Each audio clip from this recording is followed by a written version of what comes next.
3 छोटे सवाल, जी। एक आत्मिक, 2 सांसारिक। ठीक है।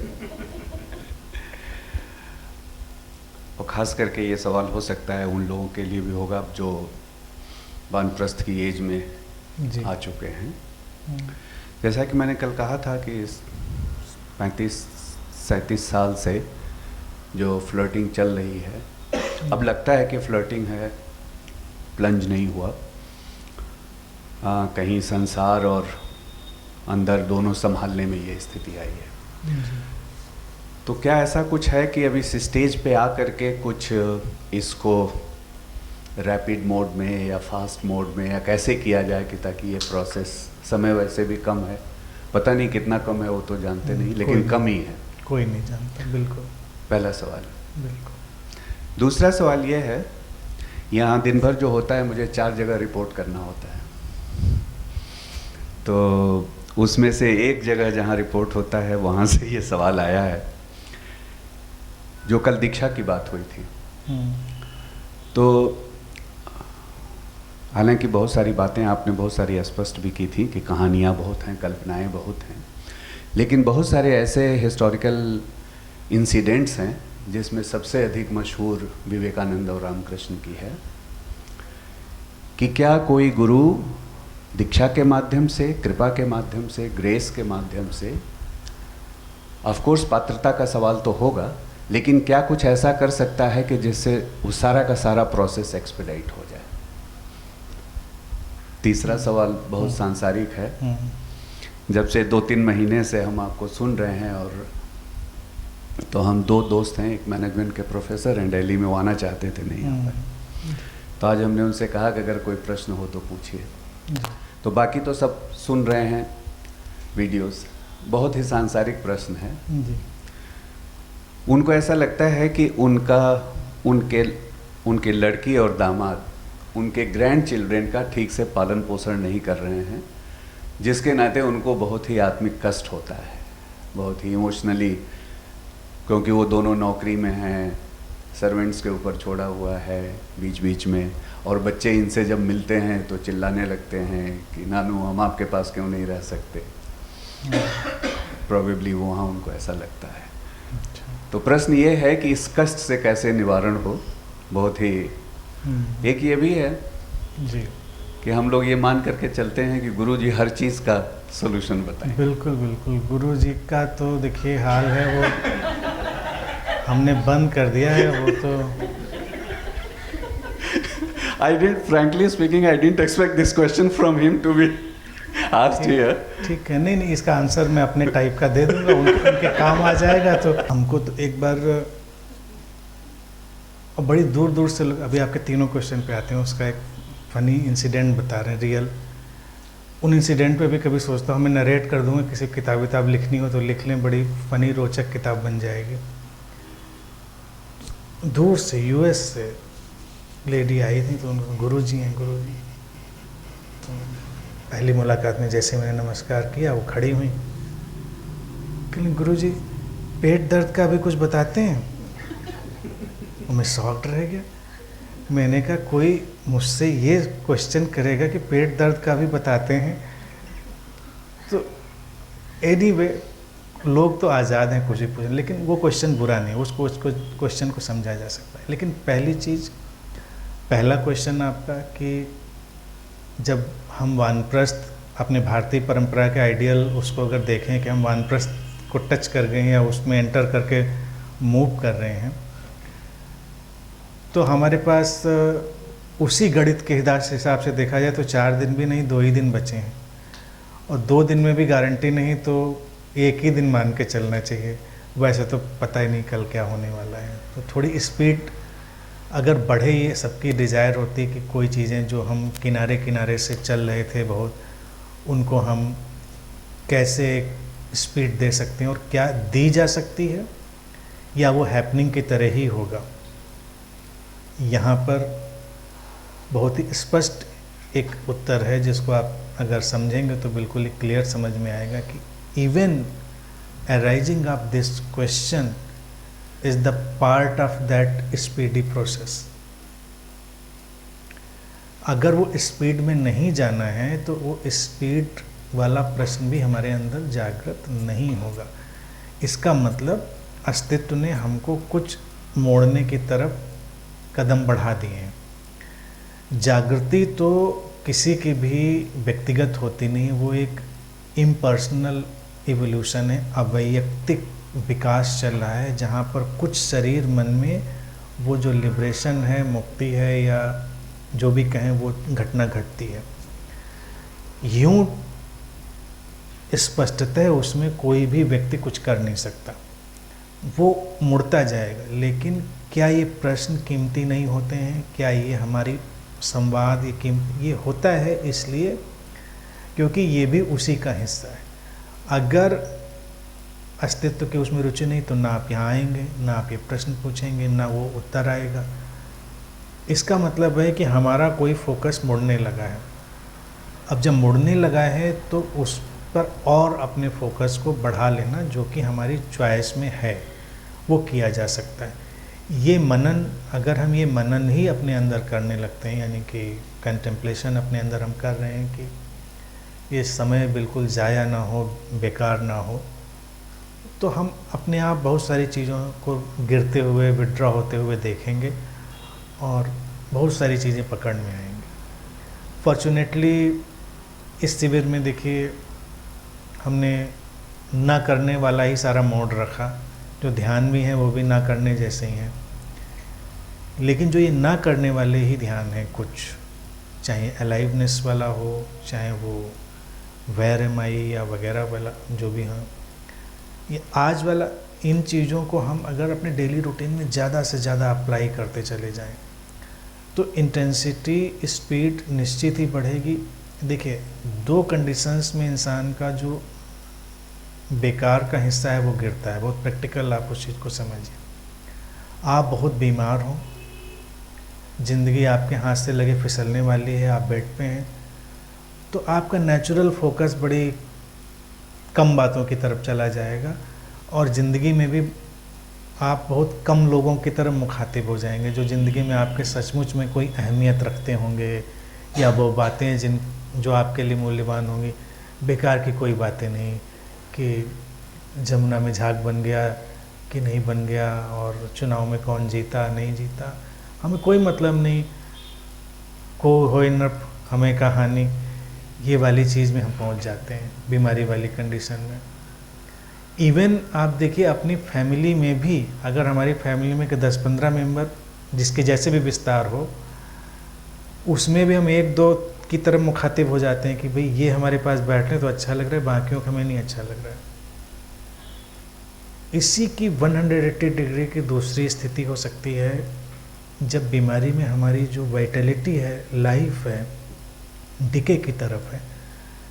लेकिन लाइफ फोर्स या जो अलाइवनेस है वो तो जो है सो ही रहती है, वो डिके तो होती नहीं।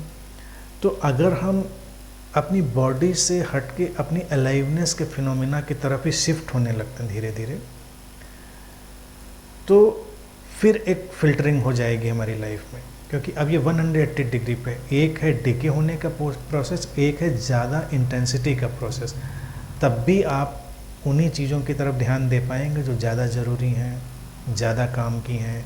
उन्हीं लोगों से आपके मिलने का इम्पल्स आएगा जो कुछ मीनिंग रखते हैं लाइफ में, और जो मीनिंग नहीं रखते हैं उनसे हम क्यों मिलें, हमें क्या लेना देना। अगर मान लीजिए हम कल ही हमारा पासपोर्ट आ गया, ऊपर से जाना है हमको, तो आज अगर हमको चुनने में पड़े कि हम 10-15 लोगों में किससे मिलेंगे, तो हम अपने लव्ड वन से, मीनिंगफुल लोगों से मिलें जिनसे हमें अच्छा लग रहा है। तो इसमें कोई बुराई नहीं, कोई गिल्ट भी नहीं कि अब हमारा दायरा बदल रहा है, कम हो रहा है ज़्यादा, वो अपने आप आएगा। तो उस अलाइवनेस की तरफ शिफ्ट होना एक मेडिटेटिवली बहुत हेल्पफुल होगा। और मुझे लगता है जब हम ज़िंदगी के आधे हिस्से को पार करके जा रहे होते हैं, वो आधा, फिर मैं शब्द नहीं उपयोग करूँगा तो कल की तरह कन्फ्यूजन हो जाएगा, 40 और 50 और सब 60, किसी के लिए कुछ भी हो वो हिस्सा। लेकिन यह है कि जब उम्र बढ़ रही होती है, आप ये जानिए कि जब आप बहुत युवा हैं, आपसे ज़िंदगी छलक रही है, तब हम ज़िंदगी को नहीं पकड़ पाते हैं, तब वो ज़िंदगी हमारे हाथ से फिसलती है। ये नेचर की टेंडेंसी, क्योंकि नेचर तब हमको ये इसमें डालना नहीं चाहते कि आप उसके सोर्स में जाएं। नेचर अपने को रेप्लिकेट करने में इंटरेस्टेड है, उसकी इच्छा है कि बस ये जो सब ड्रामा चल रहा है बढ़ता चला जाए। ये जिसको कहते हैं ना डिवाइन हिप्नोसिस है। लेकिन जब लेटर एज की तरफ हम हैं तो शरीर थोड़ा धीमा पड़ रहा है, शरीर मन धीमा पड़ रहा है, लेकिन लाइफ तो कभी धीमी पड़नी नहीं है। तो उस समय हम ज़्यादा फॉर्चुनेट हैं, हम जल्दी ही उसको पकड़ सकते हैं। तो as a device speed up करने के लिए सब हम उपयोग में ला सकते हैं। जितना बढ़ता जाएगा उतना इस हमारा दायरा बदलता जाएगा। ये पहले का प्रिसाइज आंसर। दूसरा, क्या गुरु शक्तिपात दीक्षा या इनसे कुछ चीज़ कर देता है? तो इसमें हमको एक चीज़ ये देखनी पड़ेगी कि भी रामकृष्ण परमहंस जी के जीवन में तो बहुत सारे उनके डिवोटी डिसाइपल आए। घटना और किस्सा हम केवल विवेकानंद जी का ही सुनते हैं। तो अगर रामकृष्ण जी के पास एक्चुअल में कोई टेक्निक और डिवाइस थी तो उन्हें बाकियों पे क्यों नहीं अप्लाई करी? बाकियों ने क्या बिगाड़ा था? ज़्यादा विवेकानंद हमको मिल जाते तो ज़्यादा अच्छी बात रहती। एक से बात कम थी, 2-4 और होते तो इवन रामकृष्ण परमहंस भी अपने पूरी लाइफ में एक विवेकानंद से ज़्यादा क्रिएट करने में सक्षम नहीं थे। लेकिन इसमें क्या वो क्रिएट कर रहे थे? नहीं। रामकृष्ण विवेकानंद की ट्यूनिंग ही ऐसी थी कि उनके मिलने पर ऐसा ही होना था, उनके मिलने पर यही ड्रामा खड़ा होना था, वो किसी के उसमें नहीं था। रामकृष्ण ने क्या शक्तिपात किया? इसका आंसर है क्रिस्टल क्लियर नो। शास्त्रों ने उसको डिस्क्राइब किया, इवन विवेकानंद ने भी लेटर टाइम में उसको इनकार किया। बात ये थी बस इतनी सी कि दोनों की इतनी ट्यूनिंग, इतनी सिंक पैदा हुआ, इतना प्रेम जिसको कहें, इतना जज्बात जो रेयर होता है। तो अचानक कुछ वो चीज़ हुई, किया भी या किसी ने कुछ नहीं। ये होता है कभी कभी, कोई गुरु हो, कभी आपका कोई लवर हो। कहाँ कोई इस चीज़ की गणित है कि आप मिले और अचानक आपके अंदर कुछ ऐसा फूटता है जो अब बाकी किस्से कहानी उनकी लेयर्स जो होती हैं कि ऐसी समाधि घट गई कि फिर वो ऐसे पड़े रहे वैसे उठ रहे, इनमें नहीं जाना चाहिए। क्योंकि जितना आप लिटरेचर पढ़ेंगे, जब तक अपने आँखों से ना देखा हो आपने, उसे मत जाइए। और आँखों देखा भी मैं कई बार कह चुका हूँ, वो भी इल्यूजन होता है। वो भी मेन पॉइंट है कि विवेकानंद एक खास ट्यूनिंग में तैयार थे और रामकृष्ण खास उसमें तैयार थे। दो लोगों कॉम्बिनेशन लाइफ में कुछ कर सकता है। और ये घटना फिर रामकृष्ण और विवेकानंद तक ही सीमित नहीं है। अनेक सद्गुरुओं को आप देखते जाएंगे, कोई ऐसा व्यक्ति उनके जीवन में कभी मिलता है और अचानक कोई बड़ी अलग सी चीज़ होती है। वो क्यों मिलता है ये वो खुद भी नहीं जानता। दुनिया के किसी कोने से उठता है, चलता है, आके टकरा जाता है। कब टकराएगा, कैसे टकराएगा, इसको भी अस्तित्व का जो ड्रामा है वही मैनेज करता है। इसलिए ये गलतफहमी किसी गुरु को भी नहीं होनी चाहिए कि वो कुछ दे सकता है, और ये गलतफहमी भी नहीं होनी चाहिए कि वो कुछ दे ही नहीं सकता।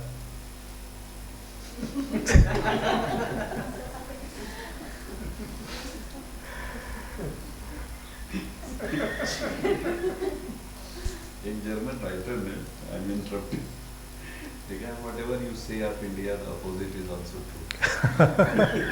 तो मुझे ये लगता है स्पिरिचुअलिज्म में भी यही है कि व्हाटएवर यू से the opposite is also. Exactly उसको मैं भी एक्सप्लेन ही करने वाला था साइंटिफिकली कि कभी कभी मैं ये कह के निकल सकता हूँ, जो कि मैं अक्सर निकलने की कोशिश, भाई मेरा इससे कोई लेना देना नहीं है, लेकिन कभी कभी एक ट्रुथ बिहाइंड द सीन मुझे भी पता होता है, अगर यहाँ पर मैं नहीं होता तो भी ये नहीं होता।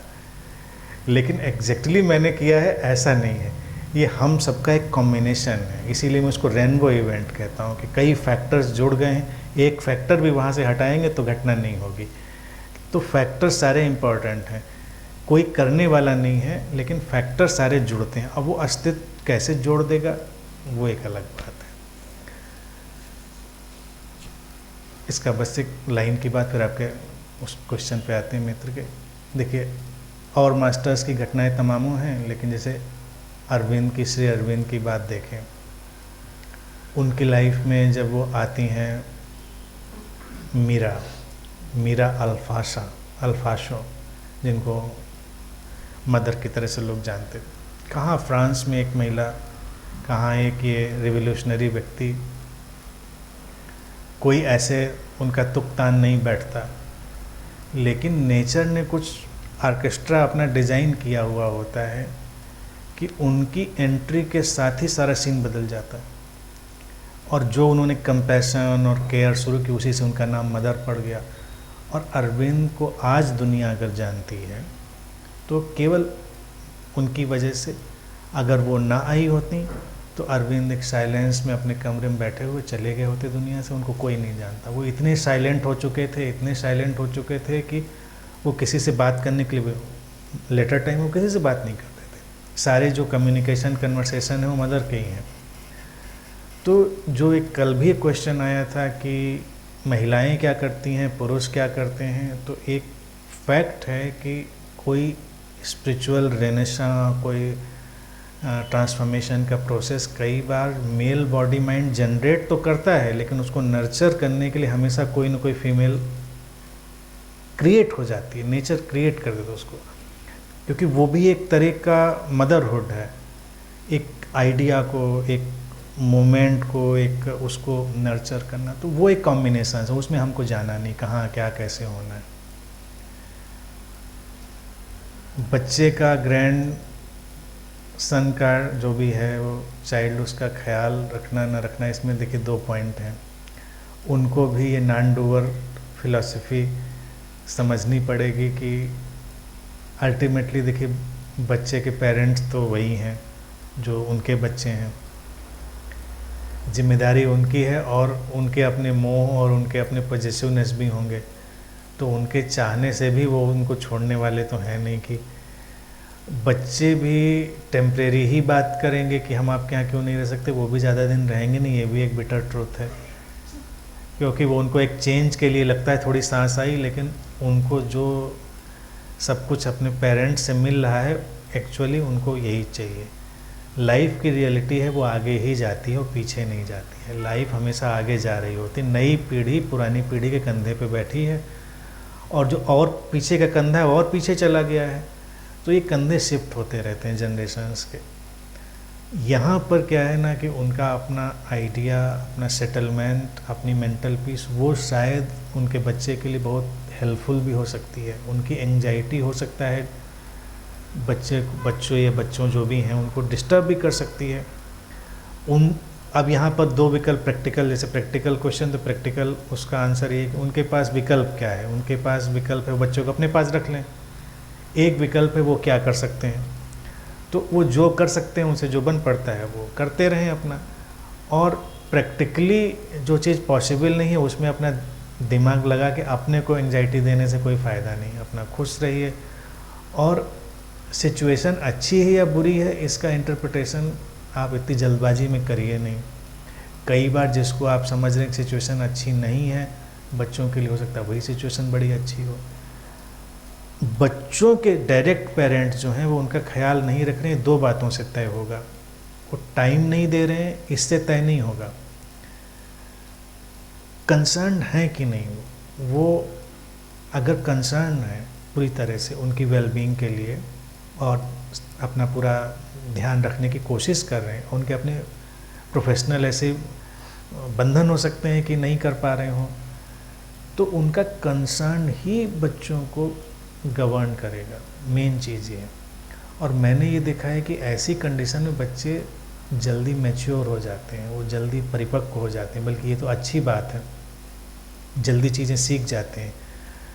और इनका रोल होना चाहिए गाइड वाला, कि आप एक गाइड की तरह से प्रेजेंट रहिए कि जब बिना मांगी सलाह नहीं दें बच्चों को। जब बच्चे आपसे कोई गाइडेंस लेने के लिए आ जाएं तो आप प्लेजरेबली उनको अपनी सलाह दीजिए और उनको जाने दीजिए अपने रास्ते पे। जल्दबाजी इंटरप्रिटेशन की नहीं करिए, क्योंकि अगर पेरेंट्स कंसर्न हैं तो वो कुछ ना कुछ कर लेंगे।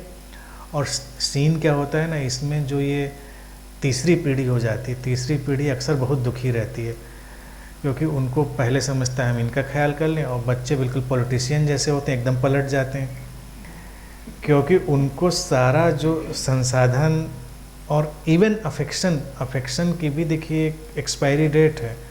उनको जो अपने पेरेंट्स से अफेक्शन चाहिए वो चाहिए, वो आप वाला अफेक्शन उनको अभी नहीं चाहिए। तो आप क्यों कन्फ्यूजन में पड़ रहे हैं? आप उनको रख भी लें तब भी वो एक दिन अपना बैग पैक करेंगे चले जाएंगे, तो आप तब ज़्यादा डेस्परेट होंगे, लो अब गए। तो इससे अच्छा है आप आइए, जाइए, मिलिए, उनका ख्याल रखिए। और आफ्टर ऑल आपके खुद के बच्चे हैं, उन पर तो ट्रस्ट करिए, अपने बच्चों पर ट्रस्ट करिए कि वो ख्याल रखेंगे। इसमें इतना कोई बहुत प्रैक्टिकल मसला है। इसमें पीड़ित होने के लिए वो चाहें तो सारा सीन है, स्टेज तैयार है, ना पीड़ित होना चाहें तो कुछ भी नहीं है।